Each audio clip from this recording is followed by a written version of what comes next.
지난 2주간 그리고 시간으로 따지면 거의 3주 가까이를 제가 한국에 방문하고 돌아왔습니다. 떠나갈 때는 3주가 충분한 시간이라고 생각이 됐는데 시간이 충분치는 않았습니다. 그렇지만 짧지는 않은 시간이었다, 그런 생각이 듭니다. 긴 시간을 있었는데 제가 할 만큼의 목들은 감당을 하고 왔습니다. 어쨌든 떠나가면서 우리 배영규 목사의 소식을 듣고 또 슬픈 마음을 끌어안고 갈 생각을 하고, 그리고 가는 도중에 차 안에서 집사람의 전화를 받고 심성민 형제의 비보를 또 들었습니다. 울면서 집사람이 얘기하는데 완전히 심장이 멎을 것 같더라고요. 공항에 갔더니 미리 가 있던 우리 금교성 목사님을 거기서 만났습니다. 그리고 거기서 한 40분 같이 있었나요? 그러고 나서 또 홀로 앉아 있는데 그 시간이 너무나 긴 시간이었어요. 한 3시간. 주변 사람들은 웃으면서 비행기를 기다리는데 무슨 낯선 동네에 와 있는 것 같아요. 의식하지 않으면 숨을 쉴 수가 없고, 그리고 비행기를 타고 가는 내내 또 그랬습니다. 계속 기도가 되는데 그 기도는 딱 하나예요.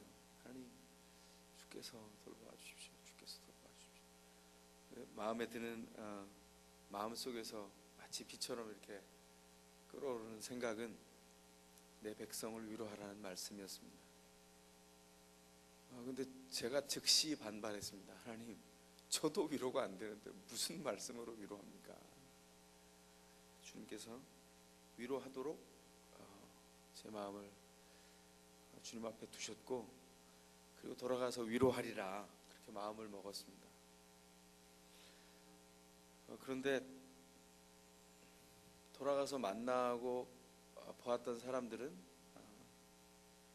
저의 위로가 필요한 사람이 아니라 저를 위로할 사람들인 것처럼 제 마음의 위로가 됐습니다. 그래서 만나면서 얼마나 많은 위로를 받게 되었는지 모릅니다.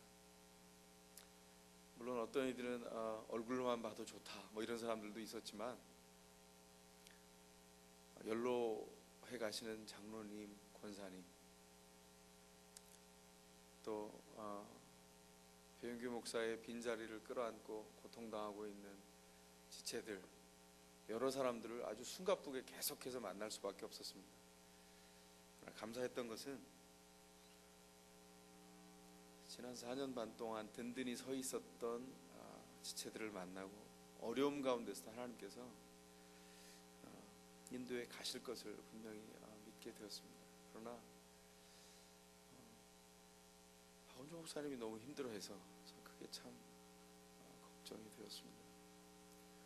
성도들 앞에 나서면 아주 당당하게 드시오, 안 먹으니 배고파서 못 견디겠습니다, 우리 먹으면서 견딥시다 이래놓고서는 돌아서서는 훌쩍거리는 것도 아니고 흐느끼는 것도 아니고 말로 표현할 수 없는 이 속절은 눈물이 나오는 그 눈물을 이렇게 토해내고 있는 목사님의 뒷모습을 보면서 참 억장이 무너지는 경험들을 계속했습니다.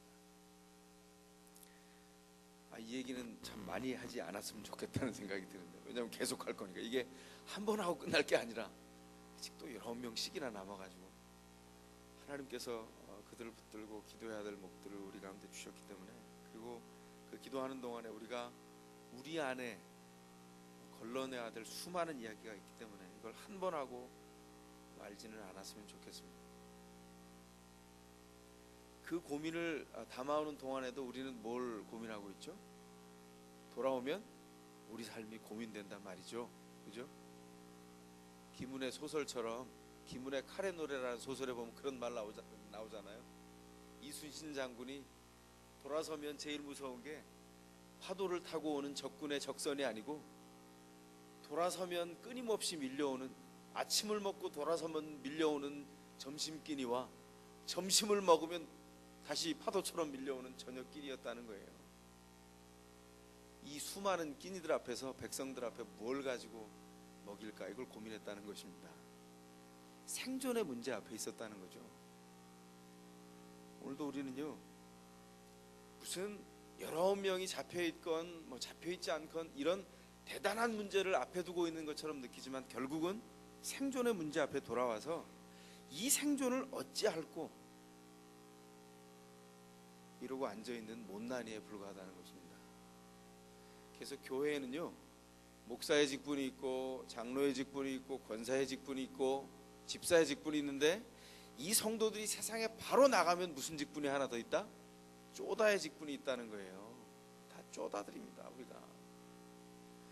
우리에게 오늘 붙잡으시고자 하는 하나님께서 우리가 사로잡힌 바 되고자 하는, 우리가 사로잡혔으면 좋겠다라고 생각하는 강권하는 역사가 있음에도 불구하고 우리는 여전히 생존의 문제 앞에 돌아와서 그 문제에 붙잡힐 수밖에 없어요.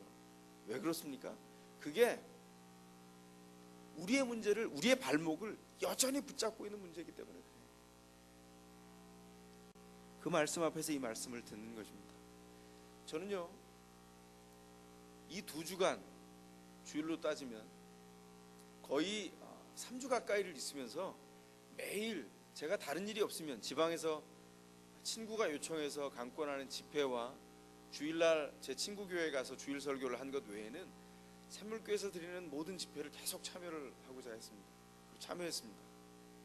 느낀 것이 있어요. 그게 뭐냐면, 은혜를 많이 받기도 했지만 이 상황과 떨어져 있는 많지는 않았지만 간혹 주의 말씀이 우리가 오늘 처한 현실 안에서 직접 부딪혀가고 있지 않는다는 느낌을 받을 때가 종종 있었습니다. 가슴이 답답해서, 마치 우리가 우리의 현실과 동떨어져서 무언가를 소꿉놀이를 하는 듯이 놀고 있지는 않았는가, 이런 생각을 들게 하는 일들이 종종 있었다는 거예요. 그래서 어쩌면 우리의 오늘 끼니를 때워야 하는, 끼니를 걱정해야 되는 생존의 문제 앞에서 이 사건을 바라보는 것이 우리의 정직일지도, 우리의 정직함일지도 모르겠어요. 그래서 저는 오늘 여태껏 저희가 해왔던 6장 7장의 본문들을 이어갔어야 되는데 14장 본문으로 돌아와서 오병이어의 말씀을 가지고 말씀을 함께 나누고자 합니다. 요 앞전에 있던 요 문맥의 말씀들은 세례 요한을 다룰 때 저희가 이 본문을 다룬 적이 있습니다. 기억나세요 혹시? 기억 안 나야 정상입니다. 이 본문을 다뤘어요, 2번이나. 그래서 그 다음 본문인 오병이어의 본문을 통해서 말씀을 나눴으면 좋겠습니다. 오늘 본문 안에 나타나는 오병이어의 기적, 이거 우리가 너무나 잘 알고 있는 말씀입니다. 이 오병이어의 기적은 우리에게 주어진 모든 생명이 어디서부터 온다는 것을 가르칩니까? 예수에게서부터 온다는 것을 가르치는 사건입니다. 그런 의미에서 이 똑같은 본문을 기록하고 있는 사도 요한은 요한복음에서 예수님이 누구신가의 정체를 밝히는 7가지 사건을 말씀하시는 중에 이 사건을 굉장히 중요한 사건으로 다루고 있습니다. 요한복음 6장에서 뭐라고 말합니까? 나는 생명의 떡이다. 요한이 그렇게 선언해 놓고 있습니다. 그리고 뭐라고 해설을 해놓고 있어요? 내게 오는 자는 결코 줄이지 않고 나를 믿는 자는 영원히 목마르지 않는다. 예수께서 그렇게 말씀하신 것을 사도 요한이 소개해 놓고 있습니다. 예수에게서 모든 것이 나온다는 것을 아는 것, 그게 뭡니까? 복음의 진수입니다. 예수에게서 온갖 좋은 것이 나온다, 이것을 아는 것이 복음의 진수란 얘기예요. 복음이 무엇입니까? 예수 자신입니다. 복음이 무엇입니까? 예수에게로부터 온 다른 것이 아니라 예수 자신입니다. 그래서 오병이어의 기적의 내용은 예수 자신이 우리에게 주어진 모든 복이다, 그렇게 말하고 있는 본문이라는 사실입니다. 그러나 우리가 오해하지 말아야 될 것이 있습니다. 마치 이 오병이어를 볼 때마다 예수를 믿으면 현세에서 영원한 복이 계속 주어질 것처럼 생각하게 된다는 거예요. 예수님을 믿으면 모든 게 다 이루어진다. 그래서 오병이어를 생각하면 떠올려지는 게 있죠. 주일학교부터 다니신 분들, 오병이어 그러면 뭐가 떠오릅니까? 오병이어 그러면 어린아이의 도시락을 뺏어 먹다니, 뭐 이렇게 생각하는 분들이 많이 있어요. 아니, 세상에 코 묻은 어린아이의 도시락을 뺏어서 그걸 다 나눠주다니. 저만 그렇게 생각하는 거예요? 그렇게도 생각하잖아요, 그죠? 옛날에 부흥회를 참여해보면, 아니 광야에서 아무리 걷어도 1교시 끝나기 전에 도시락을 다 까먹고 도시락이 없었다. 그러나 성실하게 어린아이 하나만 도시락을 간직하고 있었는데 그걸 빼들어서, 이렇게 듣지 않았어요? 저는 그렇게 들었습니다. 저는 성실한 학생이었어요. 무릎 꿇고 그렇게 들었어요. 이게 무슨 이봉창 열사의 도시락 폭파 사건도 아니고 도시락을 강탈해서 모두가 어른들이 나눠 먹은 이런 말도 안 되는 사건으로 우리가 생각을 하고 있단 말이에요. 근데 이걸 어떻게 뻥튀기를 해서 확대 해석을 했습니까? 아니, 이 도시락을 가지고 예수님은 원하면 모든 걸 다 줘. 도시락 한 개를 가지고 모든 걸 다 만들어줬네. 우리 주님은 대단하셔. 우리가 이렇게 믿지 않았어요? 이 오병이어의 기적을 볼 때마다 믿음만 있으면 우리 주님은 다 주시는 분이야, 이렇게 믿었단 말이에요. 이 본문이 정말 그렇습니까? 이 본문 안에서 주님이 이 말씀을 통해서 우리에게 말씀하시고자 하는 바를 우리 한번 다시 한번 볼 수 있었으면 좋겠습니다. 오늘 본문이 위치한 컨텍스트, 문맥을 한번 볼 수 있었으면 좋겠습니다. 제가 분명히 먼저 말씀드렸습니다. 1절로 12절에 나타난 말씀을 이무 묵상을 해봤다 그랬어요. 요한의 기사가 나오죠. 요한을 사람들이 두려워했습니다. 헤롯 왕도 두려워했어요. 그리고 그 측근들도 다 두려워했습니다. 그 이유가 뭐였죠? 이런 놀라운 능력을 발휘한다. 요한이 이런 놀라운 능력을 발휘하는 이유가 뭐다? 죽은 자 가운데서 살아났기 때문에 가능하다. 사람들이 그렇게 소문을 믿고 있었다는 거예요. 요한이 죽은 자 가운데서 살아난 자다, 그렇게 당대 사람들이 믿고 있었다는 것입니다. 그래서 헤롯조차도 요한을 건드리지 못했어요. 그런데 요한이 어떻게 했습니까? 헤롯의 죄를 지적했어요. 동생의 처를 건드린 헤롯의 죄를 지적했습니다. 이건 윤리적인 사건 하나를 지적하는 정도가 아니라 이건 정치적인 문제예요. 세례 요한의 선교는 정치적인 사건입니다. 정치적인 도전이에요. 그래서 그 정치적인 도전 때문에 죽는 거예요. 그래서 정치적인 도전 때문에 죽음을 당할 수 있는 위협을 당하게 되는데, 헤롯이 어떻게 지금 이것을 봤습니까? 열받죠. 아니, 나를 위협해? 그런데 민중들이 무서워서 건드릴 수가 없어요. 그러나 민중의 두려움보다 강한 게 있죠. 여자에게 과시하려는 여자 앞에선 남자의 과시, 이게 무서운 겁니다. 여자 앞에 보여주려고 과시하기 위한 헤롯의 모습. 그래서 어떻게 했습니까? 그래서 헤롯이 요한을 죽이는 거예요. 그래서 여러분, 교회에서 교회대항 축구대회 이런 건 절대 하면 안 되죠. 경험해본 분들은 알잖아요, 그죠? 교회대항 축구대회를 하면 예쁜 자매님들이 두 눈을 별빛처럼 아주 초롱초롱 뜨고 보고 있을 때 형제들은 어떻게 한다? 초인적인 힘을 발휘한다는 거죠. 그래서 나가서 어떻게 돼요? 뼈가 부러지도록 공을 차요. 그리고는 교회들끼리 왼수가 되죠. 그런 거 경험 안 해봤어요? 저희 청년 때 많이 경험했습니다. 그래서 청년대항 축구대회는 절대로 하지 않는다. 이게 불문율이에요. 자매들 보는 앞에서 형제들 뭔가를 하면 안 돼. 하여간 사고가 나거든요. 지금 헤롯이요, 여인들 앞에서 어떻게 했어요? 과시하려고 요한을 죽였습니다. 요한이 죽은 사건이 생겼어요. 객기로 죽였죠. 객기. 객기 무서운 건데, 객기로 요한이 죽었습니다. 그리고 나서 이전 본문에 보면 어떻게 됐어요? 오늘 본문 앞에 세례 요한의 죽음의 소식을 들으신 예수님의 이야기로 바로 연결돼서 시작하죠. 세례 요한의 죽음의 소식을 듣고 나서 예수님은 어떻게 했다? 물러났다는 거예요. 그리고 뭘 하러 가셨어요? 기도하러 가신 것 같아요. 그런데 어떻게 됐습니까? 기도할 수 없었죠. 그죠? 기독교에서 한 성도의 죽음을 우리 주님께서 어떻게 여기시는가? 의미 없는 죽음으로 넘기시지 않는다는 겁니다. 예수 믿는 사람들의 죽음은 그게 객관적으로 순교가 된다 할지라도 그냥 벌어지는 그 현장 안에서는요, 의미 없는 죽음처럼 너무나 초라하게, 풀잎이 꺾이는 듯이 너무나 초라하게 죽을 수밖에 없는 죽음이에요. 성경이 뭐라고 말합니까? 하나님이 성도의 죽음을 귀히 여기신다고요. 하나님이 성도의 죽음을 귀히 여기십니다. 배영규 목사의 순교의 죽음은 남은 자인 신자인 우리에게 순교의 죽음 뒤에 남아서 남은 자에게 있는 육체의 죽음을, 육체의 고난을 순교의 삶으로 살아내도록 알려주는 안내 표시판이 됐어요. 우리는 어떻게 살아야 되죠? 순교의 죽음으로 주시면 감사히 받아 죽음으로 감당하고, 안 주시면 순교의 삶으로 살아가도록 우리에게 삶의 몫이 주어졌다는 거예요. 제가 제자들을 만나서요, 위로를 받았던 게 뭔지 아세요? 그 제자들 중에 아직도 시집 안 간 노처녀 제자가 있어요. 무슨 하여간 건축 설계 사무소를 차려놓고 거기 사목은 배영규 목사였다고. 근데 갔더니 그래요. 배 목사님이 원해서 그랬어요. 여기를 신방에서 오시더니 그러더라고요. 야, 내가 여기 사목하면 안 될까? 그랬다는 거예요.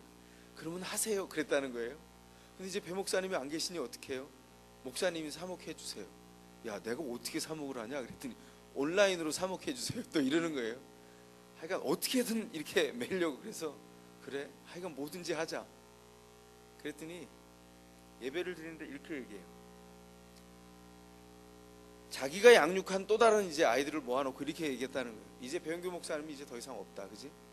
배영규 목사님의 이름의 뜻이 뭐냐? 다니엘서 12장 3절, 많은 사람을 옳은 대로 돌아오게 한 자는 하늘의 별과 같이 빛나리라. 그 배영규 목사님의 뜻이잖아. 형, 빛날 형. 그 형자는 저랑 똑같아요. 규는 별규. 그래서 하늘에 빛나는 별 형규 아니니? 이러면서 설명을 했다는 거예요.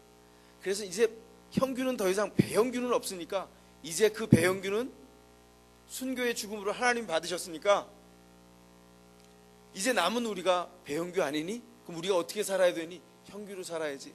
나는 박형규, 너는 오형규, 너는 김형규, 너는 이형규, 이러면서 서로 다 형규의 이름을 나눠 가졌다는 거예요. 그 말을 들으면서 짜장면을 먹고 있었어요. 제가.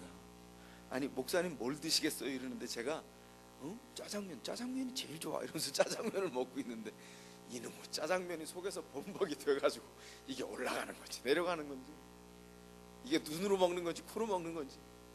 근데요, 배가 불러요. 그냥 하늘의 별과 같이 빛나는 이름들이 여기 다 모여 있다는 거예요. 아니, 도대체 죽은 것이 뭐가 있고 산 것이 뭐가 있어요, 거기. 근데 그 친구는 직장 선교사예요. 직장을 다니면서. 제가요, 지금 이 불황에 건축설계 사무소들이 다 문을 닫는데 저는 지금 오픈했어요. 제 수입의 51%가 하나님 거예요. 그래서 제가 졸랐습니다. 목사님, 저는 이제 그냥 성도가 아니고요, 저는 선교사예요. 직장 선교사. 직장 선교사로 파송해 주세요. 직장 선교사로 파송됐어요. 선교사예요. 남은 평생 동안 제 수입의 액면 51% 주님 겁니다. 49%는 그 안에서 쓰는 거죠. 52% 주님 겁니다. 드렸다는 거예요. 감사했습니다. 적어도 그 생애 현장 안에서 그리스도가 주인 된 것에 대한 흔들림 없는 감사가 평생 있을 거 아니에요. 그 안에 뭐가 있죠? 밀려드는 끼니가 있죠.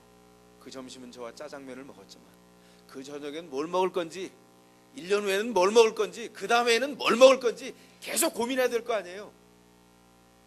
이 광야에서 이 말씀을 들은 그 저녁에 해가 진 다음에 뭘 먹을 건지 밀려드는 끼니를 고민해야 될 거 아니에요. 그럼에도 불구하고 이름은 형규라고요. 별과 같이 살도록 이름을 지었다는 것입니다. 예수님은 요한의 비보를 들으시고 빈들로 나가셨습니다.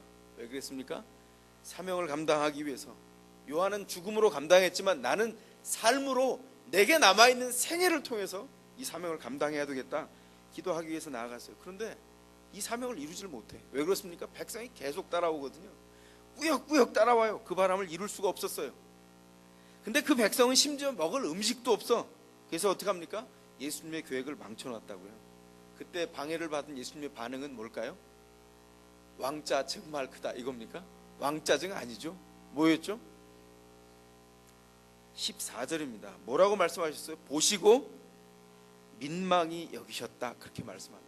불쌍히 여기셔서 불쌍히 여기는 마음이 생겨서 견딜 수 없는 마음이 됐다는 거예요. 중심이 너무나 불쌍하다. 충만하면 충만한 것이 넘칩니다.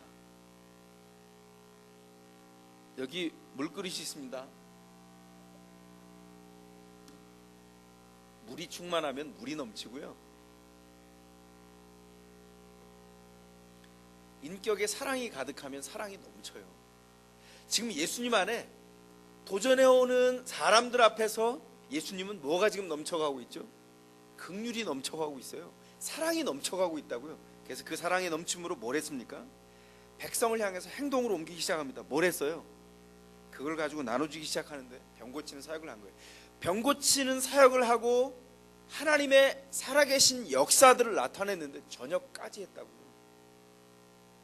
그 이야기를 들으시고 옮겨가고자 해서 하루 새벽에 시작했는데 사람들이 따라와가지고 꾸역꾸역 밀려드는 사람을 그 하루를 저녁까지 종일토록 돌봤다는 겁니다.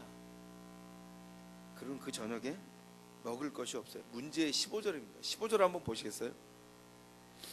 15절 함께 읽겠습니다. 시작. 저녁이 되매 제자들이 나와 가로되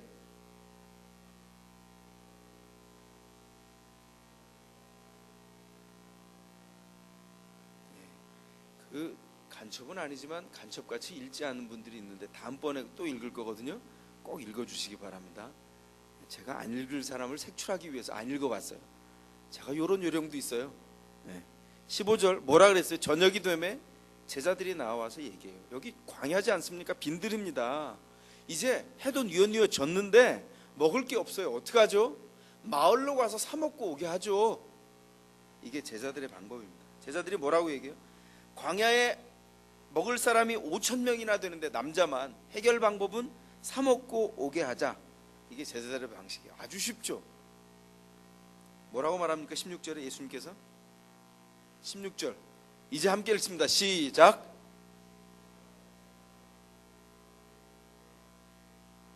예수님이 뭐라 그래요?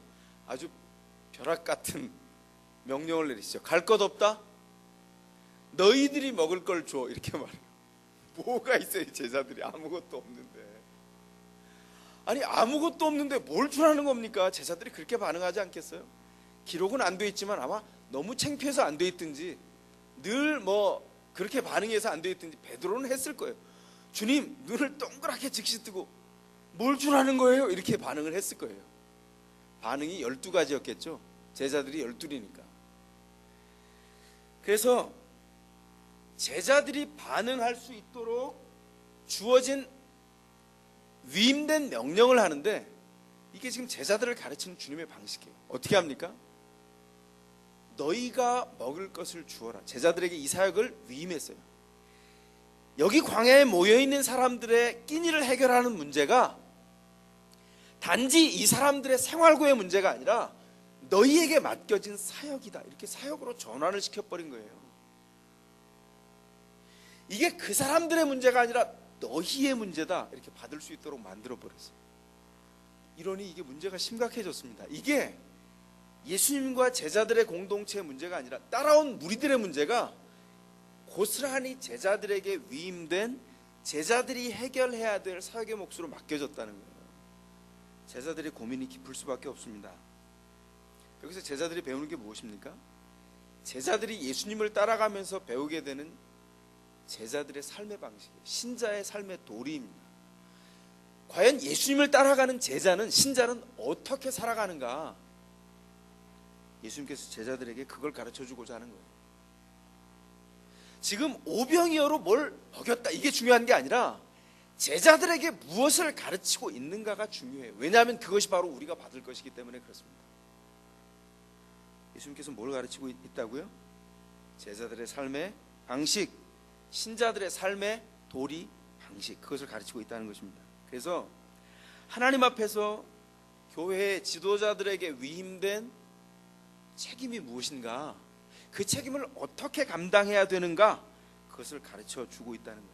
어떻게 먹을 것을 만들어 주죠? 제자들은 즉시 12개의 방식을 제시할 수밖에 없어요. 그런데 마태복음은 한 개만 얘기하죠. 그게 뭐냐면 이 도시락 폭탄이에요. 도시락, 어린아이의 도시락이 여기 있습니다, 이렇게 가져오고 있어요. 그런데 요한복음에 보면 방식이 한 가지 더, 두 가지가 제시되고 있습니다. 요한복음으로 한번 가볼게요. 요한복음 6장, 병행구절이 있는 요한복음 6장으로 한번 가보겠습니다.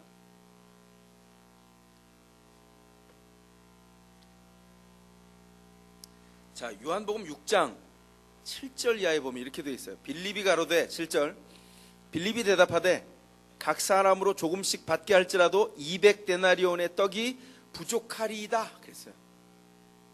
아, 빌립 똑똑하죠? 예? 많은 제자들이 아마 관여했을지 몰라요. 베드로는 못했을지도 모르지만 하여간 빌립은 뭐라고 했죠? 계산을 딱 굴렸어요. 남자만 5,000명, 그러면 여자하고 다 해서 최소한 2만 명쯤 되는 이 많은 사람들 200데나리온을 가지고도 모자랍니다. 200데나리온이면요 8개월치 월급이에요. 엄청난 돈이라고요. 단지 작은 한 끼니를 해결하는데 엄청나게 최소한의 돈을 가지고도 모자란다, 그렇게 말하고 있어요. 현실주의자죠. 전 이게요, 제자들이 해결하는 방식, 전 시험 본다고 치면 이거 몇 학점 받았을까? 몇 학점 받았을 것 같습니까? A학점? B학점? C학점? 뭐예요? 저는 한 C학점 정도 되지 않았을까, 빌리. 예? 숫자로 계산해서 통박을 굴려서 그걸 가지고 이렇게 예산은 이만큼입니다, 이렇게 내놨어요.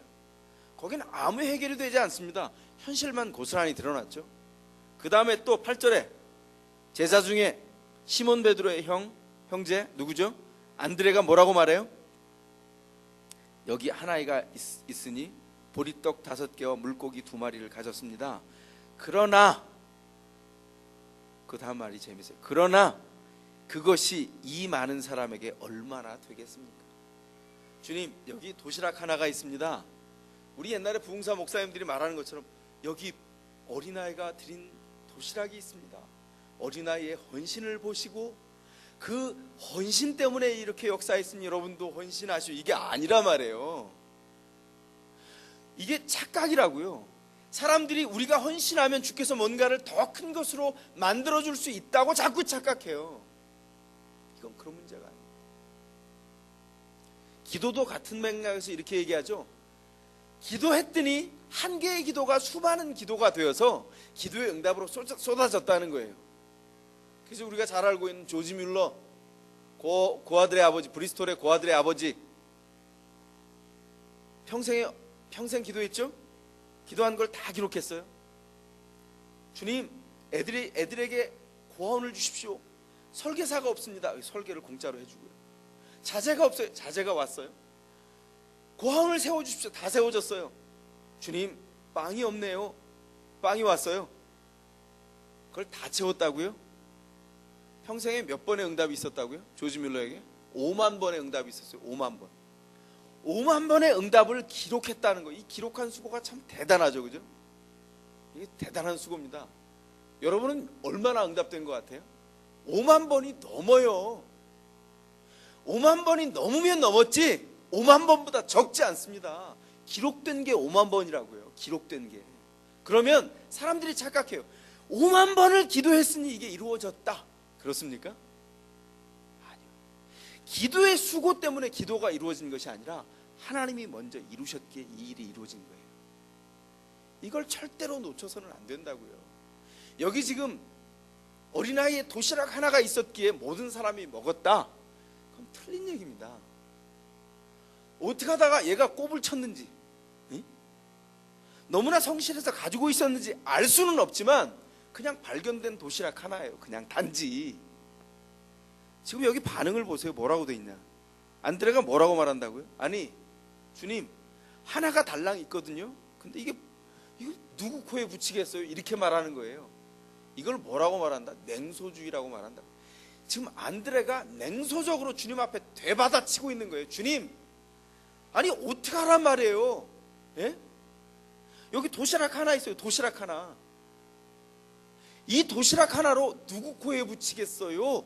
라고 되받아치고 있는 거예요. 이게 정상적인 반응이죠. 우리가 보이는 정상적인 반응이에요. 아니 이 도시락 하나 가지고 누구 코에 붙이겠어요? 우리가 현실을 만날 때마다 보이는 반응이 다 이렇다고요. 뭐죠? 숫자를 계산해요. 숫자를 계산해요. 숫자를 계산한 것만큼 들어있고 더 이상 믿음이 진전이 없습니다. 아니면 우리 중에서 뭔가를 거두려고 애를 써요. 거뒀더니 도시락 하나에 딸랑. 우리가 뭘 최선을 다해도 거둘 수 있는 건 도시락 하나예요. 도시락 하나로 뭘 할까요? 그래서 보일 수 있는 반응은 냉소밖에 없어요. 주님, 딸랑 하나예요. 이걸 가지고 뭘 해요?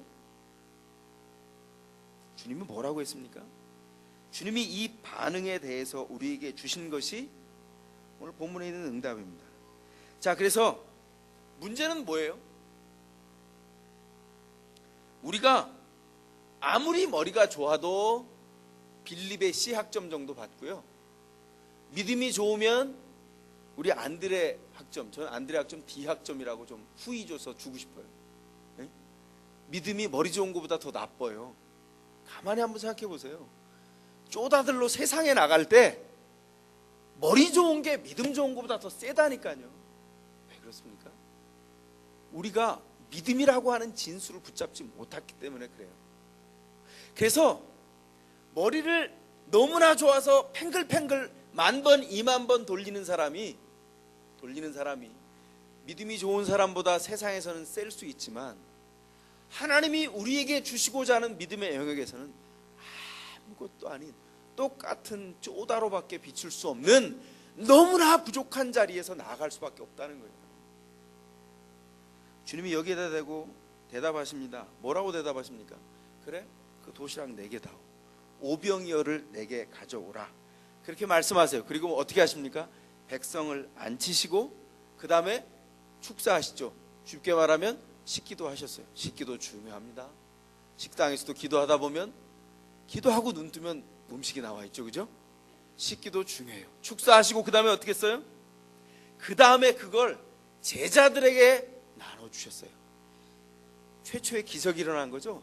12에게 광주리에 나눠줄 만큼 오병이어에서 광주리에 가득가득 나눠주시고 그 광주리가 5,000명을 먹이도록 파송하시는 일들이 벌어진다고요.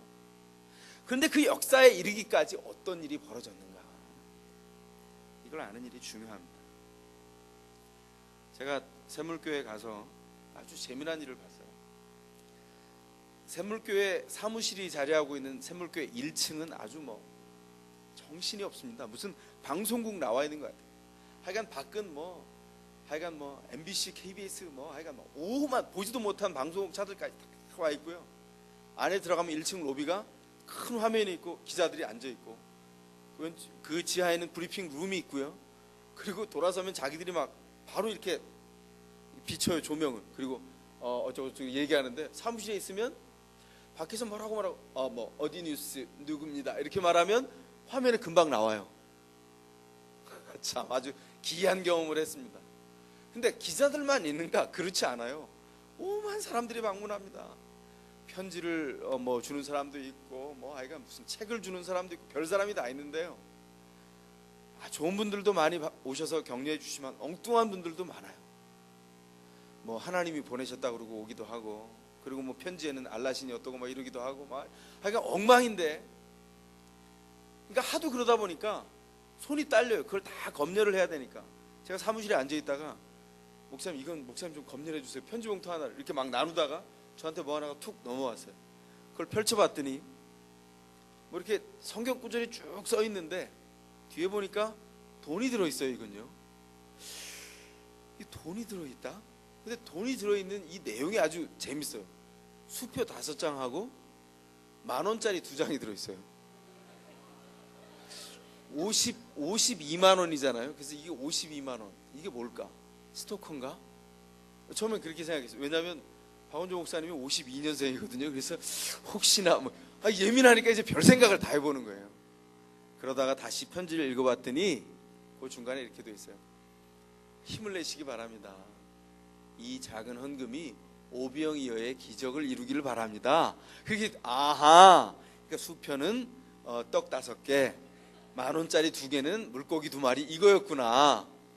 물고기 1마리에 뭐 갈치 1마리, 하여간 뭐 하게 이렇게 해가지고 그래 해가지고요. 그대로 이제 전달을 해드렸어요. 이건 참 굉장히 비교적 위로가 되는 감사한 선물이죠. 감사한 선물이죠. 근데 그걸 보면서 제가 또 드는 생각이 있었습니다. 어떤 생각이냐면 사람들이 착각을 한다는 거죠. 어떤 착각을 하냐면 이 오병이어를 가지고 이게 넘쳐서 이루어지기를 원한다. 저의 작은 헌신이 이 많은 것을 이루기를 원한다라고 하는 생각이 동일하게 들어있는 거예요. 여태껏 우리가 해왔던 생각과 연장선상에 있는 거죠. 다르지 않다는 것입니다. 그렇지 않아요. 주님은 아무것도 없는 것에서 뭔가를 공급해 주시기를 원하고 실제로도 그렇게 일어났습니다. 그런데 실제 어떻게 일어났어요? 주님이 축사하신 다음에 그 오병이어에서 떡 5개에서 뗐더니 무한 떡이 나왔고요, 물고기 2마리에서 뗐더니 무한 물고기가 공급이 됐다는 거예요. 이것은 믿을 수 없는 부분이죠. 신비한 부분입니다. 근데 그 일이 어떻게 됐어요? 이루어졌어요. 제자들의 광주리가 마르지 않아서 그걸 다 먹고 남은 게 12광주리가 됐다 그러잖아요. 그걸 나누어 줄 때 한번 생각해 보세요. 2만 명을 나눠주는 겁니다. 야, 여기도 김씨네, 이씨네, 박씨네 다 나눠주고 있어요. 계속 나눠주는데 끊임없이 나눠줘. 그래서 하여간 계속 나눠주다 보니까 광주리를 왼쪽에 지고 한쪽으로 기울어져서 이렇게 나누다 보니까 이게 자세가 이렇게 돼서, 이게 한두 시간 나눴겠어요? 2만 명인데 한참을 나누다 보니까 이게 결려서 이게 무슨 근육통과 이 결림통 때문에 힘들었다, 이런 내용까지도 나올 수 있는 것으로 넘어가 버린다고요. 그럼 제자들의 이 결리는 어깨 결림은 뭐로 해결할까? 그리고 다 먹고 12광주리가 남았다. 그리고 사람들은 온데간데 없이 다 흩어졌다. 끝. 오늘 본문이 이렇게 끝날 수 있다. 정말 그렇습니까? 오늘 본문이 그렇게 끝나도록 내버려두지 않고 우리의 시선을 모아놓고 새롭게 하는 부분이 있어요. 어떤 장면입니까? 이 오병이어를 통해서 제자들을 가르치시고 나아가서 교회를 세우시는 중요한 내용이 뭡니까? 제자들 스스로 아무것도 할 수 없다는 거예요. 교회 스스로 아무것도 할 수 없다는 겁니다. 손을 쓰면 쓸수록 미궁이에요. 손을 쓰면 현실에 계산을 하거나 아니면 냉소를 쏘아붙여서 주님 앞에 반역하는 일이 즉시 일어날 수밖에 없는, 낙제점을 받을 수밖에 없는 게 교회의 모습이에요. 할 수 있는 게 뭐죠? 아무것도 없어요. 주님이 하소서, 주님이 해주십시오, 주님이 해주세요. 12제자에게 그 입을 통해서 동일하게 이 고백이 나오기를 바라고 계신다는 것입니다. 이게 바로 믿음의 힘이에요. 우리가 기껏해야 내놓을 수 있는 대답이 세상에 머리 좋은 사람의 계산이나 아니면 믿음이 좋다고 하는 사람이 결국은 이게 뭐야, 이렇게 내놓을 수밖에 없고 쏘아붙일 수밖에 없는 냉소밖에 줄 수 없는데, 주님은 이 초라하고 가난한 실력과 우리의 어려움 앞에서, 우리의 교회 모습 앞에서 우리에게 찾으시는 또 다른 것이 있다라고 말씀하고 있다는 것입니다. 그게 뭡니까? 내가 준다라고 하는 거예요. 지금 이 오병이어의 기적은 제자들이 무언가를 나누어 준 것이 아니고 주님이 직접 준 사역입니다. 그렇죠? 그런데 방식은 어떻게 하셨어요? 너희가 주어라, 그렇게 말씀하시잖아요. 이걸 놓치면 안 돼요. 오병이어의 기적이 우리에게 주어질 때, 교회에 주어질 때, 교회가 처해 있는 빈들과 광야에 주어질 때 어떻게 주어졌는가, 그걸 놓치면 안 됩니다. 뭡니까? 너희가 먹을 것을 주어라. 그걸 교회에 명령했어요. 교회를 통해서 우리에게 나눠주는 겁니다. 너희가 먹을 것을 주어라. 우리에게 있어야 될 질문이 뭐죠? 뭘 가지고 주죠? 아무것도 없어요. 주님이 주소서, 주님이 하소서. 그리고 즉시 주님 앞에 올려드리는 겁니다. 그래서 결국 교회가 사역을 시작하고 사역을 진행해가고 그 사역이 이루어져가는, 세상에서 이루어지는 모든 과정 안에서 드러나야 될 게 뭐죠? 주님이 일하시는 거예요. 그러면 교회가 클 수 있을까요? 교회에 뭐가 클까요? 교회의 재산이 크는 것이 아니라 교회 안에서 신자들의 믿음이 큰다고요. 신자들의 빈 공백이 커져요. 신자들의 가슴이 뻥 뚫려지죠. 네? 신자들의 가슴이 뻥 뚫려요. 빈 공간이 생겨요. 그 안에 뭐가 자리하는 거죠? 주님이 자리해요. 주님이 채워주신다고요. 우리를 통해서 주님이 채워주시기를 원하는 것입니다. 세상을 뭘로 채워야죠? 세상을 주님의 생명으로 채웁니다. 우리 것이 아니라 주님의 것으로 채우는 거예요. 그러기 위해서는 어떻게 해야 된다고요? 교회가 하나님 앞에 빈 것을 드리는 겁니다. 교회가 뭐가 차 있죠? 우리가 너무나 많이 가득 차 있어요. 우리의 머리, 그 좋은 머리가 가득 차 있고요.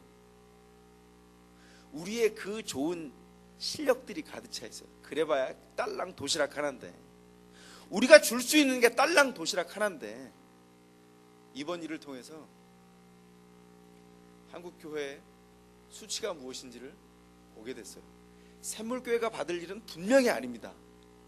그러나 다른 교회가 해왔던 수치스러운 일들을 결산하고 있는 장면이에요. 샘물교회를 때리시는 것 감사하게 저희가 받아요. 왜냐하면 다른 교회, 많이 어렵고 세상과 구별되지 않는 교회들이 만약에 받았으면 기독교가 힘을 내지 못하고 그냥 쓰러져 버리고 말았을 거예요.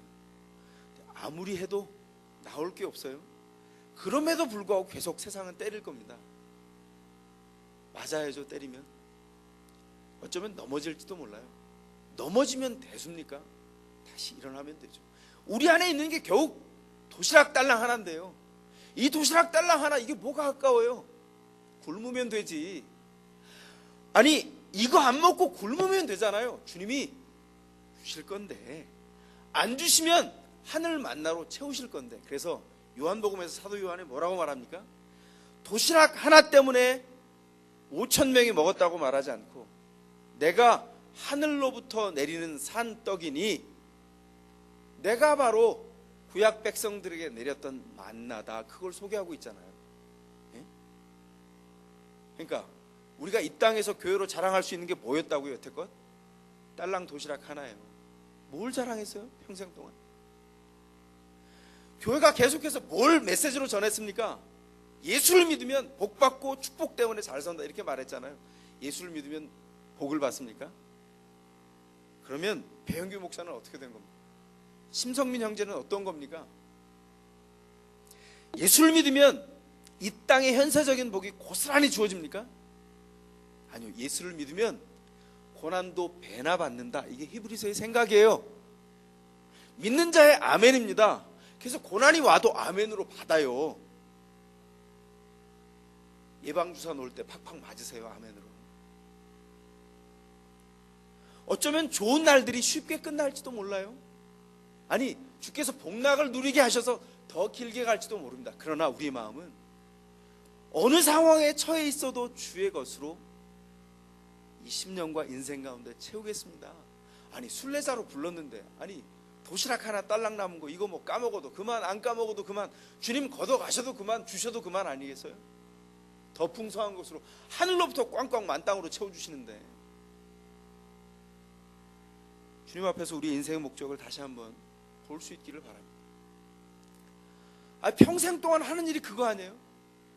아유, 그냥 아둥바둥 살아서 돈을 모아서 집을 사서 돈 깨지 못하고 그 집 가지고, 아유, 그냥 식구는 넷인데 화장실은 하나라서, 화장실은 적어도 2개는 있어야 되잖아요. 2개.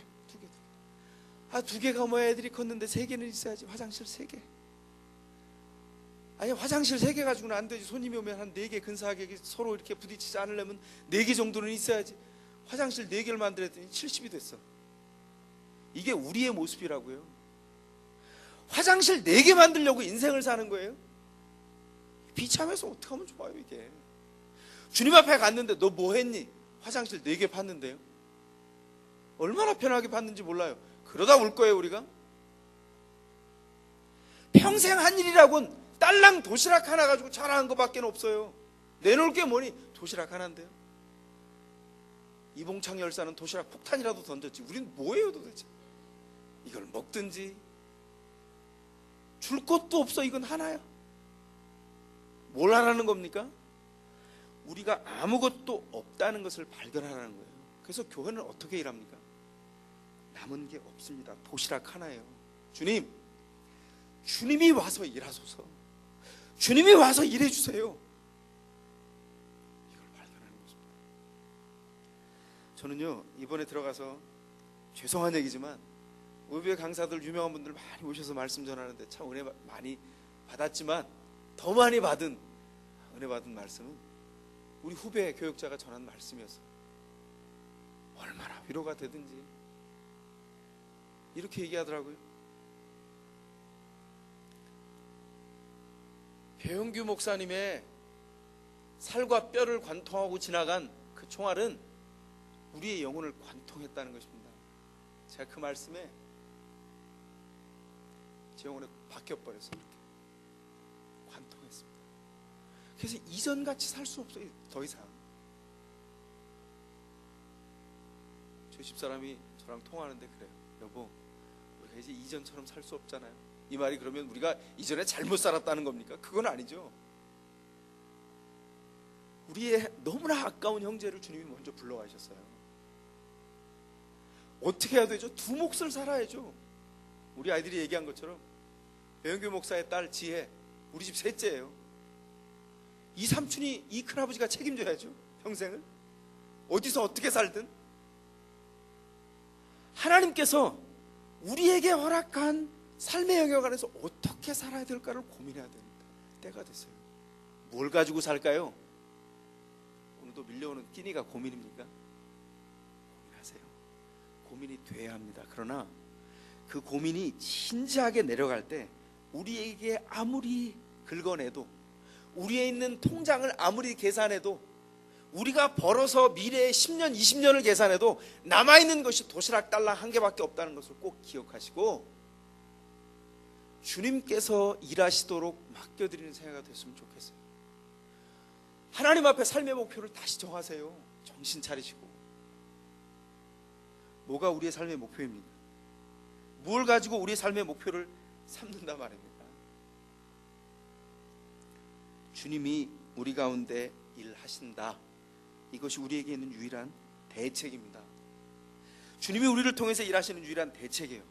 그래서 주님께서 우리에게 가르치는 이 제자의 삶의 방식을 우리 가운데 아멘으로 받아야 할 겁니다. 날마다 식사하게 될 거예요. 날마다 우리는 광야로 내몰릴 겁니다. 광야에서 뭘 먹고 살까요? 도시락? 아니요, 이거 그냥 던집시다. 주님이 우리에게 주시는 것으로 인하여 살 수 있도록 우리를 내어드렸으면 좋겠습니다. 주님 앞에 그래서 우리에게 주어진 힘을 위임하는 거예요. 주님, 이 힘 가지고 아무것도 할 수 없어서 주님 앞에 드립니다. 그러면 드린 힘을 가지고 주님께서 어떻게 한다고요? 축사하시고 거기서 떼어서 우리에게 주신다고요. 우리 광주리에 가득 차요. 우리 인생의 광주리에 우리가 할 수도 없는 그 엄청난 분량을 우리에게 주어진다고요. 어떡하죠? 나눠서 풍족하게 쓰는 거예요. 세상 사람들 앞에. 세상 사람들이 우리를 왜 조롱하는 줄 알아요? 아니, 뚜껑을 열어봤더니 이 신자라는 인간들이 가지고 있는 게 아무것도 없어요. 딸랑 도시락 한 개예요. 그리고 그것도 아둑바둑 지가 먹으려고 하지 나눠주려고 하질 않아요. 왜 그렇죠? 우리가 하나님 앞에 맡겨서 그 위임된 은혜로 인하여 살지 않기 때문이에요. 왜 그렇습니까? 삶의 목적이 없어져 버렸거든. 이 땅에서 그냥 화장실 갈아내는 일이 우리의 삶의 목표예요. 그러니 우리가 뭘 하고 사는 거예요? 돌아서면 걱정하느라고 정신이 없어요. 뭘 해야 한다는 거죠? 주님 앞에 우리에게 주어진 힘을, 주님 아무것도 할 수 없습니다. 주님 앞에 드리면 주님이 축사하셔서 우리에게 주시고 풍성히 나누어 갖도록 우리에게 넘치도록 주세요. 그럼 뭐 하는 거예요? 그걸 가지고 나누는 거예요. 써도 닳아지지 않도록 나누는 거예요. 그리고 자족하도록 나누어지는 것을 보고 기뻐하는 겁니다. 이게 우리에게 있는 예수 믿는 사람의 비밀입니다. 이거 누릴 수 있기를 바랍니다. 아멘입니까? 그냥 목을 쳐서라도 아멘 하고 싶어요. 아멘이에요? 주님께서 우리의 삶의 목표를 또렷이 하시듯이 주님 앞에 순종함으로 그 역사를 이루어서 근원 대신 주님 앞에 힘을 드림으로 쏟아지는 저항할 수 없는 힘을 다시 누리고 공급받아 살 수 있는 그 능력이 우리 가운데 있기를 원합니다. 이게 기독교예요. 예수가 우리에게 모든 것입니다. 주님 앞에 위임해도 주님 우리에게 다시 주시고 축사하셔서 우리를 통해 나누기를 원하십니다. 주님을 의지하고 우리에게 주신 힘을 행사하며 그 권능을 통하여 나누는 것입니다. 세례요한은 그 권능 때문에 복음을 전파하다가 순교에 축복을 얻었습니다. hen교 목사도 주님께서 데려가셨습니다. 제가 다 여러분에게 말씀드릴 수 없어요. 그러나 그의 죽음을 가져가신 영광의 죽음 언젠가 함께 나눌 날이 있겠죠. 너무 감사합니다. 가까이서 함께 생활했던 지체 중에 믿음을 변절치 않고 평생을 통해서 주님 앞에 그 생애를 드린 너무나 사랑하는 형제가 있었다는 것을 인하여 자랑스럽고, 그가 하늘의 별이 될 뿐만 아니라 이 가슴에 박힌 별이 됐어요. 이제 어떻게 해야 되죠? 우리가 그 생애를 살아가는 것입니다. 어떻게 하면서? 주님이 하소서, 주님이 하소서. 주님, 이 딸랑 도시락 하나 제가 이거 먹지 않겠습니다. 이거 가지고 살지 않겠습니다. 주님, 다 주님 앞에 드리니 주님께서 축사하시고 우리 생애를 통해서 일하여 주십시오. 오병이의 기적이 오늘도 우리를 통해서 우리의 광야에서 이루어지기를 주의 이름으로 축원합니다. 기도하겠습니다.